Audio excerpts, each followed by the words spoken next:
তাণ্ডব ছবিটা অনেক কাছে ভালো লাগছে। আমি আর কি হলে যেতে পারি নাই, তবু ইউটিউব থেকে দেখলাম। মানে আমাদের দেশে এত পরিমাণ হাইট হইতেছে ছবিগুলা যে আশেপাশে মানে একটু ছবিগুলো ভীষণ ভালো লাগতো, কেননা ওগুলোর ভিতরে অনেক প্রচুর মানে হিট হয়। যেমন ওই যে অ্যাকশনগুলো দেয় ছবিতে, কিন্তু গান কম দেয়, কিন্তু ছবিটা বেশি দেয়। ছবিটা আমাদের কাছে ভালো লাগে না। আর বিশেষ করে গান বাদ দিয়ে যদি ফাইট বেশি ভালো হয় না, তাহলে আর ভালো লাগে। যাই হোক, আমি যে বিষয়টা নিয়ে কথা বলতেছি, শাহরুখ খানের নতুন ছবি আসতেছে, আশা করি দেখতে পারবেন। হ্যাঁ, আর নতুন ছবিটার ভিতরে অনেক ধরনের অ্যাকশন হবে। সেটা হয়তো যদি কোনো ভারতের কোনো একটা জায়গা হতে পারে, এমনকি শ্রীলঙ্কার কোনো একটা জায়গা হতে পারে। আর যে বেশ ধরছে শাহরুখ খানে, অবশ্যই ভালো হবে।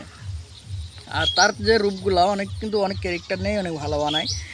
যাই হোক ভাই, আপনাদের কাছে দোয়া রইল শাহরুখ খানের, আবার আপনারা সবাই সাপোর্ট করবেন। ওপার বাংলা যত সাপোর্টার আছে সবাই সাপোর্ট করবেন, এপার বাংলা যত আছে সবাই সাপোর্ট করবেন। আমি নিজেও করি হয়তো। আমার এই ভিডিওটা যারা দেখবেন, আমার ইউটিউব চ্যানেলটা সবাই সাবস্ক্রাইব করবেন। আমি নতুন ভিডিও শুরু করছি। যাই হোক, আপনাদের দোয়ায় মোটামুটি আমার চ্যানেলে সাবস্ক্রাইব হয়েছে ভালো। আর আপনারা যদি আমার কথাগুলো যদি শুনে থাকেন, অবশ্যই আমার চ্যানেলটা সাবস্ক্রাইব দেবেন। এই সাথে কে কোথা থেকে বলছেন কমেন্টে জানাবেন। সবাই ভালো থাকবেন।